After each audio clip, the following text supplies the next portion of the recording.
Assalamualaikum warahmatullahi wabarakatuh. Saya Rania Skarmelati dari Ilmu Perpustakaan Fakultas Ilmu Administrasi Universitas Brawijaya akan menampilkan video yang berjudul Profesi dan Kompetensi Arsiparis untuk memenuhi tugas ujian tengah semester Manajemen Rekod. Langsung saja, check this out. Profesi arsiparis masih belum familiar di masyarakat. Padahal, arsiparis memiliki tugas penting dalam manajemen kearsipan atau rekod. Arsip sendiri memiliki nilai sebagai pembuktian, aset, keuangan, dan kepentingan organisasi lainnya. Keberadaan arsip tentu harus dikelola sesuai aturan tertentu. Dalam Undang-Undang Nomor 43 Tahun 2009 diatur tentang manajemen rekod atau kearsipan dan profesi arsiparis. Maka dapat dilihat bahwa arsiparis bukan merupakan sembarang profesi. Video ini akan membahas profesi arsiparis, tugas dan fungsi arsiparis, klasifikasi profesi arsiparis, kompetensi arsiparis, serta pembinaan dan pelatihan. Yang pertama, profesi. Sering terdapat kerancuan antara pekerjaan dan profesi. Orang awam sering menggunakan kedua istilah tersebut secara terbalik. Pekerjaan merupakan setiap kegiatan yang menghasilkan ataupun tidak menghasilkan imbalan. Sedangkan profesi merupakan pekerjaan yang memenuhi syarat tertentu serta memiliki pengertian khusus. Istilah profesi mulai berkembang pada abad 18 bersamaan dengan munculnya revolusi industri di Inggris. Pada masa itu, dibutuhkan tenaga manusia yang memiliki keahlian khusus atau disebut dengan profesi. Di waktu yang sama, juga muncul istilah profesional, yang berarti keterampilan atau keahlian khusus dengan imbalan atau gaji, memiliki asosiasi profesi, serta kode etik. Apabila tidak memiliki hal tersebut, maka dapat disebut sebagai pekerjaan. Flexner mengemukakan 6 syarat pekerjaan agar dapat disebut sebagai profesi. Yang pertama, profesi merupakan pekerjaan intelektual yang artinya menggunakan pengetahuan dan kemampuan untuk diterapkan pada masalah yang dihadapinya. Kedua, profesi merupakan pekerjaan yang berasal dari ilmu pengetahuan dalam arti luas, sehingga hasilnya dapat dipertanggungjawabkan secara ilmiah. 3. Profesi merupakan pekerjaan praktis, tidak melulu kajian teori akademis juga, tetapi harus juga diterapkan. 4. Profesi memiliki standar pelaksanaan serta tolak ukur keberhasilan. 5. Profesi merupakan pekerjaan yang berorientasi kepada jasa, bukan untuk diri sendiri. 6. Profesi memiliki kode etik yang berlaku untuk suatu kalangan profesi tersebut. Dalam Sulistyo Basuki 2003 354. Setelah dijelaskan ciri-ciri profesi di atas, dapat diambil secara umum dan ditambahkan ke dalam syarat sebuah profesi. Arsiparis dikatakan sebagai profesi karena memenuhi syarat-syarat berikut. Yang pertama, adanya pengetahuan dan keterampilan khusus. Profesi memiliki keahlian dan keterampilan khusus yang tidak dimiliki orang awam atau profesi lain. Misalnya, keahlian seorang arsiparis tidak akan dimiliki orang awam atau pengacara. Pengetahuan dan keterampilan memberikan derajat keahlian yang berbeda, sehingga dalam profesi ada minimum standar pengetahuan dan keterampilan yang disyaratkan dalam profesi serta pendidikan profesi. Di sini, dalam profesi, arsiparis disyaratkan memiliki minimum pendidikan diploma 2 sebagai arsiparis bidang keterampilan. Sedangkan dalam bidang keahlian minimal ditempuh pendidikan sarjana atau S1. 2. kedua, pendidikan profesi. Ilmu pengetahuan dan keterampilan yang diperoleh profesional tentu dari lembaga pendidikan yang khusus dalam bidang profesi tersebut. Lembaga pendidikan ini merupakan bagian dari pendidikan tinggi dengan pengajar, kurikulum, pengujian, sumber informasi, serta lama belajar yang ditentukan oleh organisasi profesi yang bekerja sama dengan lembaga penyelenggara. Lembaga pendidikan tersebut juga harus terakreditasi sehingga telah memenuhi syarat profesi. Pendidikan profesi arsiparis di Indonesia sendiri dapat ditemukan dalam latar belakang keilmuan, ilmu perpustakaan, dan informasi. Magang. Arsiparis di samping harus menguasai teori, juga harus menguasai keahlian atau keterampilan dalam menerapkan ilmunya.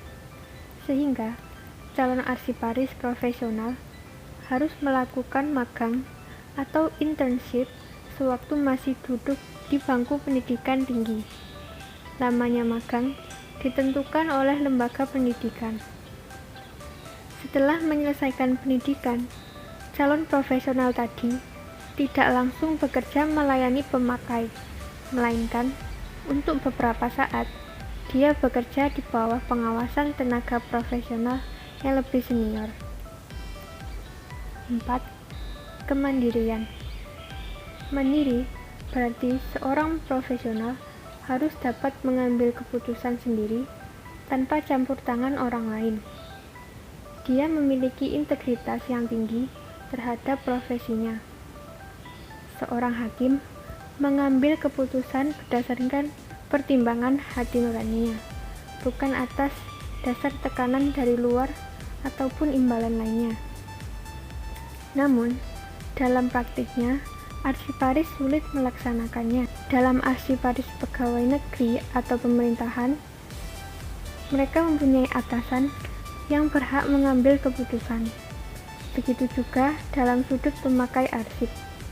Arsiparis hanya sebagai perantara antara materi arsip dan pemakai. 5. Kode etik. Kode etik menganggap bahwa arsiparis menaati undang-undang dan paham benar terhadap perundang-undangan yang khusus menyangkut bidang pengetahuan arsiparis, serta menganggap bahwa arsiparis bertindak sesuai dengan prinsip moral yang wajar. Kode etik juga mendorong perilaku profesional dalam standar setinggi-tingginya serta pekerjaan yang baik. Dalam Peraturan Kepala Arsip Nasional Republik Indonesia Nomor 1 Tahun 2017 tentang Kode Etik Pegawai Arsip Nasional Republik Indonesia menyatakan bahwa kode etik adalah pedoman, sikap, perilaku, perbuatan, tulisan dan ucapan pegawai dalam melaksanakan fungsi dan tugas pokok serta kegiatan sehari-hari. 6. Organisasi profesi. Keberadaan organisasi profesi merupakan salah satu syarat mutlak profesi untuk menghimpun tenaga profesional sejenis. Tanpa ada organisasi profesi, syarat-syarat sebuah profesi menjadi tidak lengkap. Sebelum ini, telah ada Himpunan Pecinta Kearsipan Indonesia atau disingkat HIPP Ikindo. Tetapi, organisasi tersebut merupakan himpunan pemerhati arsip, bukan organisasi arsip. Kemudian, pada 31 Oktober 2018, diresmikannya Perkumpulan Profesi Pengelola Rekod Indonesia atau disingkat dengan P3RI sebagai tempat berkumpulnya profesi pengelola rekod atau arsip dinamis untuk pengembangan kompetensi, standar kompetensi, kode etik profesi, dan jaringan pengelola rekod. Ketujuh, perilaku profesional. Seorang profesional berperilaku dengan menunjukkan keprofesionalannya sehingga dapat diterima oleh asosiasi, masyarakat, dan nasabahnya. Apabila dia tidak berperilaku profesional, masyarakat dan nasabah tidak akan menerimanya, sehingga akan merugikan dirinya sendiri dan profesinya. Perilaku ditentukan oleh ilmu pengetahuan, kode etik, dan budaya profesi yang menyebabkan perilaku seorang profesional di bidang tertentu berbeda dengan perilaku profesional lainnya. 7. Perilaku profesional. Seorang profesional berperilaku dengan menunjukkan keprofesionalannya sehingga dapat diterima oleh asosiasi dan masyarakat. Apabila dia tidak berperilaku profesional, masyarakat dan asosiasi tidak akan menerimanya, sehingga akan merugikan diri sendiri dan profesinya. Perilaku ditentukan oleh ilmu pengetahuan, kode etik, dan budaya profesi yang menyebabkan perilaku seseorang profesional bidang tertentu berbeda dengan perilaku profesional lainnya. Berikut perilaku-perilaku yang dimiliki oleh profesional. Yang pertama, selalu mengambil inisiatif dan tidak bersikap reaktif ataupun impulsif. Seorang profesional akan mengambil inisiatif dengan memikirkan konsekuensinya. Pengambilan inisiatif dapat dilakukan tanpa menunggu perintah serta tidak menunggu nasib. Yang kedua, bertanggung jawab, artinya berani mempertanggungjawabkan tindakannya. Yang ketiga, apabila terdapat kekeliruan, dia tidak menyalahkan orang lain, melainkan menyadari kesalahan serta keputusannya. Keempat, bersifat independen, artinya dalam bertindak tidak ditentukan oleh lingkungannya, melainkan atas kesadarannya. Tindakannya tidak dapat dipengaruhi oleh siapapun. Kelima, dia mampu memecahkan masalah yang dihadapi lingkungannya, bukan menjadi beban lingkungannya. Kedelapan, standar profesi. Standar membedakan apakah sebuah pekerjaan merupakan pekerjaan profesi atau bukan. Adanya standar akan memupuk sikap masyarakat yang mengharapkan jasa tinggi, kualitasnya sesuai dengan standar profesi yang diberikan secara profesional. Jadi, keberadaan standar adalah melindungi pemakai dari jasa profesi yang diberikan secara sembarangan. Dalam bidang kearsipan, standar profesi ada untuk mencakup keamanan gedung, jasa rujukan, peralatan, dan pendidikan. Kemudian, tugas dan fungsi profesi. Dalam menjalankan kegiatan kearsipan, arsiparis memiliki tugas pokok dan tugas tambahan. Menurut Peraturan Kepala Arsip Nasional Republik Indonesia Nomor 4 Tahun 2017, Pasal 2, tugas pokok arsiparis meliputi: yang pertama, pengelolaan arsip dinamis. Yang kedua, pengelolaan arsip statis. Yang ketiga, pembinaan kearsipan. Yang keempat, pengolahan dan penyajian arsip menjadi informasi. Di samping itu, tugas tambahannya meliputi: yang pertama, peran serta dalam kegiatan ilmiah bidang kearsipan. Yang kedua, melakukan kajian, telaah atau analisis kearsipan dalam bentuk policy brief. Yang ketiga, menemukan dan melakukan pengembangan teknologi tepat guna di bidang kearsipan atau inovasi dalam pengelolaan arsip. Yang keempat, menjadi anggota dalam organisasi profesi arsiparis baik nasional maupun internasional. Yang kelima, menjadi anggota dalam tim penilai kinerja jabatan arsiparis. Yang keenam, memperoleh penghargaan atau tanda jasa kehormatan atau penghargaan lainnya. Yang ketujuh, memperoleh gelar kesarjanaan. Yang ketujuh, memperoleh gelar kesarjanaan lainnya yang sederajat. Yang kedelapan, mengajar atau melatih di bidang kearsipan. 9. Menulis karya ilmiah di bidang kearsipan. 10. Melakukan penyusunan dan penyiapan bahan materi penyuluhan, bimbingan teknis atau BINTEK, modul diklat kearsipan, dan sosialisasi. Yang ke-11, melaksanakan tugas lain yang berkaitan dengan tugas pokok jabatannya.